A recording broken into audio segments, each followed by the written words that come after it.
ಕೆಲವೊಂದು ಬದಲಾವಣೆ ಬರ್ತಾ ಇದ್ದಾವೆ, ಅದು ಬೇರೆ. ಈ ಧರ್ಮವನ್ನು ಪಾಲಿಸಿದ್ರನ್ನ ಇನ್ನೂ ಭಾಳ ಹಿಂದುಳಿದಾರಪ್ಪ ಅವರು. ಅದೇನು ಏನು ಮಾಡೋದು ಅಂದ್ರೆ ಎಲ್ಲ ಮಾಡ್ಬೇಕಂದ್ರೆ ಮನುಷ್ಯ ಒಂದೇ ಮಾಡ್ಕೊತ ಅಡ್ಡಾಡ್ಬೇಕು, ಅವ್ರು ಭಾರಿ ಮುಂದೆ ಹೋದವರು. ಏನೇನು ಸುಟ್ಟೇ ಇಲ್ಲ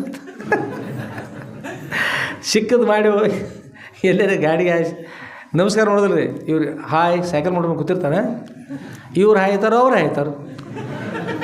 ಮತ್ತು ಅವ್ರು ಹಾಯ್ ಅಂದ್ರೆ ನಾವೇನು ಬಿಡೋದು, ಇವ್ರು ಹಾಯ್ತಾರು. ಅವ್ರು ಅಂದ್ರೆ ನಾವೇ ಬಿಡು ಅವ್ರು ಹಾಯ್ತಾರೆ.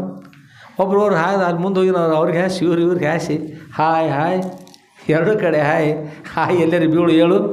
ಹಿಂದೆ ಮನೆಗೆ ಬಂದು ಮುಟ್ಟಲ್ದು ಊರು ಹೊರಗಿಂದ ಹತ್ತಿಂದ ತೊಗೊಂಡು ಹೋಗಿ ಏನು ಮಾಡ್ತಾರೆ, ಮತ್ತು ಸುಟ್ಕೊಂಡಿಲ್ಲ ಅಂದಿರ್ತಾರಲ್ಲ ಅವರು. ಏನೋ ಸುಟ್ಟೇ ಇಲ್ಲ, ಕೆಟ್ಟದ್ದು ಮಾಡಲ್ಲ ಒಳ್ಳೆಯವರು, ಸುಮಾರು ಮಾಡ್ತಕ್ಕಂಥವ್ರು ಏನೋ ಸುಟ್ಟೇ ಇಲ್ಲ, ಏನೋ ಭಾಳ ಹಿಂದೆ ಬಿಡ್ದಾರ ಅಂತ ಮಾತಾಡ್ತಾರಲ್ಲ. ಹೀಗಾಗಿ ಊರಿಂದ ಆಚೆಗೆ ಹೋಗ್ತಕ್ಕಂಥ ಸಂದರ್ಭ ಬರ್ತಲ್ಲ, ಅದಕ್ಕಾಗಿ ಹಿಂದಿನ ನಮ್ಮ ಪದ್ಧತಿಯನ್ನು ಪಾಲಿಸ್ಬೇಕು.